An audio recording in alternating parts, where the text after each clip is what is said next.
Samongman yarono samongrani ringno privatization khlaina naimano kasunani haste lukosongraida mothangi narakani chobano kara khlainani haste kolesor bkhasте o kaichisha samutiye DYFI TYF SFI te TSU kolesor bkhasте committee loajimungbai সাংসল ডিপোর Kailashahar অনকতি Kalakshetra বসঙ্গ শিকারনি কাইসা Kutum বান্দা সংখ্যা জাকা আর কংগ্রেসনি মানজাকা Meenakshi Mukherjee বনকারিব তম্বাইকা DYFI হাস্তে কমিটিনি তাংফাং পলাশ Bhowmik DYFI Kailashahar বখাস্তে কমিটিনি তাংফাং Bishu Das কাসকো সুরমান Ali DYF Kailashahar বখাস্তে কমিটিনি তাংফাং মোহন দেববর্মা কাসকো নাইসুং হালাম খবই কুবনি র ভারতবর্ষের মানুষ ভারতবর্ষের ছাত্র যুবরা কোনদিন অত্যাচার বেশি দিন মেনে নেয়নি। দীর্ঘদিন ধরে আপনার দিকে চাবুক পড়বে, কতদিন সহ্য করবেন আপনি? একটা না একটা দিন আপনার নিজের জন্য, আপনার ভবিষ্যৎ প্রজন্মের জন্য আপনাকে ঘুরে দাঁড়াতে হবে। আর সেদিন ঘুরে দাঁড়িয়ে যে চাবুক মারছে তার হাতটা আপনাকে ধরতে হবেই ধরতে। যদি দেখেন যে তাও ও নিজের বেগর বাড়ি থেকে বেরোচ্ছে না, তাহলে সেই চাবুক কেড়ে নিয়ে তার পিঠে চাবুকের ঘা দিতে হবে।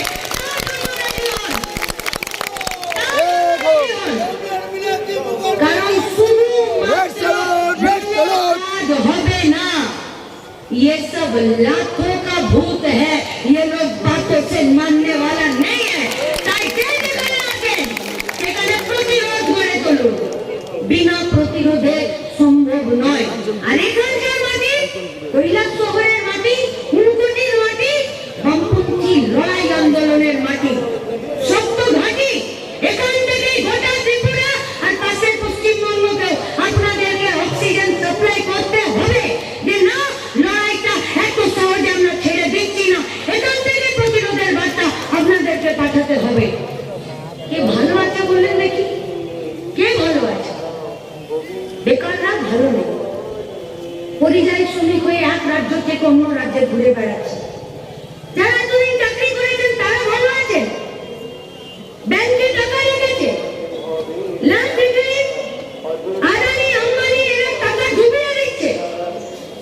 যখন গোটা দুনিয়া জুড়ে কোভিড চলছিল, অন্যান্য দেশে ট্রেডের জন্য, ম্যানুফ্যাকচারের জন্য, ব্যবসার জন্য যে ট্যাক্স ছিল, ভারতবর্ষে তার থেকে অনেক কম ট্যাক্স ছিল। কোভিডে গোটা দেশে দুনিয়ার এই ট্রেডিং, এই ব্যবসা, এই শিল্পপতিদের ট্যাক্স কমালো, আর ভারতবর্ষে ছিলই সব থেকে কম ট্যাক্স, সেটা আবার নিচে নামিয়ে দিল, আবার কাউকে কাউকে ছাড় দিয়ে দিল। আমাদের এলআইসি, ভারতবর্ষের এলআইসি, এই এলআইসি ভারত সরকারের কাছে এক মুঠি টাকা নিয়ে বিজনেস শুরু করেছিল। আজ ভারতবর্ষের বেশিরভাগ পরিবারে সাধারণ মানুষ জানে যে এলআইসি মানে একটা ভরসা, এলআইসি মানে একটা বীমা। ভারতবর্ষের সরকার এলআইসি বীমাটা পর্যন্ত আজকে সেখানে বিদেশি বিনিয়োগ করে দিচ্ছে। বিমাতে, ব্যাংকে, সব জায়গায়। কোথায় যাব? কোথায় যাবে? যারা প্রিপারেশন করছেন সরকারি চাকরির পরীক্ষার, তাদেরকে জিজ্ঞেস করছি, যে সমস্ত বাচ্চারা আছেন তাদের ছেলেপুলেদেরকে যে সরকারি চাকরির জন্য লেখাপড়া শেখাচ্ছেন, প্রিপারেশন নেওয়াচ্ছেন, তাদেরকে বলছি, যদি জায়গাটাই না থাকবে তো চাকরিটা হবে কি করে?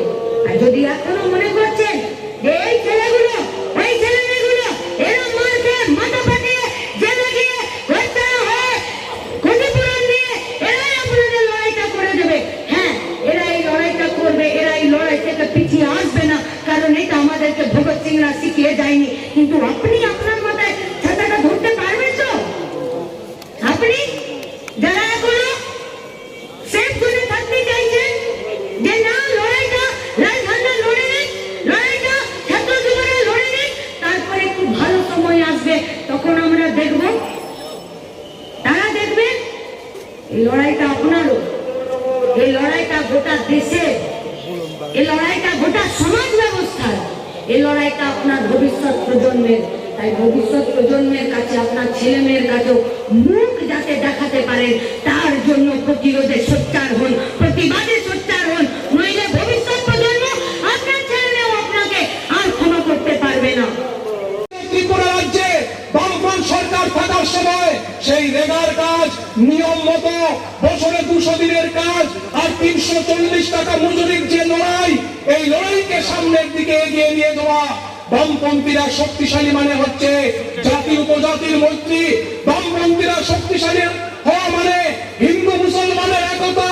বামপন্থীরা শক্তিশালী মানে একটা নতুন সুন্দর সুখী সমৃদ্ধ ত্রিপুরা। এই ত্রিপুরার জন্যই আমাদের লড়তে হবে, ভয় মুক্ত পরিবেশেই আমাদের লড়তে হবে। আমি শেষ করব শুধুমাত্র এই কথা বলে যে ভয়কে জয় করার সাহস নিয়েই আগামী কয়েকটা দিন পাড়ায় পাড়ায়, এলাকায় এলাকায়, বুথে বুথে আমাদের কর্মীদের সতর্ক থাকতে হবে, সজাগ থাকতে হবে। কোন শক্তি যেন আমাদেরকে বিধ্বস্ত করতে না পারে, তার জন্যই ভয় মুক্ত হয়ে, ভয় ডর মুক্ত হয়েই আগামী দিনে নতুন লড়াইয়ের জন্য আমাদের প্রস্তুতি গ্রহণ করতে হবে। ত্রিপুরাকে নতুন করে তৈরি করার দায়িত্ব বামপন্থীদের গ্রহণ করতে হবে। এই দায়িত্ব নেওয়ার জন্যই আপনারা সাহস করে এখানে সমবেত হয়েছেন। কিন্তু সাহস একটা সমাবেশের মধ্যে থাকলেই হবে না। সামনের কয়েকটা দিন এলাকা এলাকায় সতর্ক থেকেই সেই সাহস নিয়েই শত্রুকে বিপর্যস্ত করতে হবে। শত্রুর বুকে কাঁপন ধরিয়ে যে সমাবেশ আপনারা সংগঠিত করেছেন, এই সমাবেশ থেকে আমরা একটাই আওয়াজ তুলতে চাই যে বামপন্থীরাই ভবিষ্যৎ, বিকল্প কিছু নেই, বিকল্প কিছু নেই। এই কথাগুলো বলে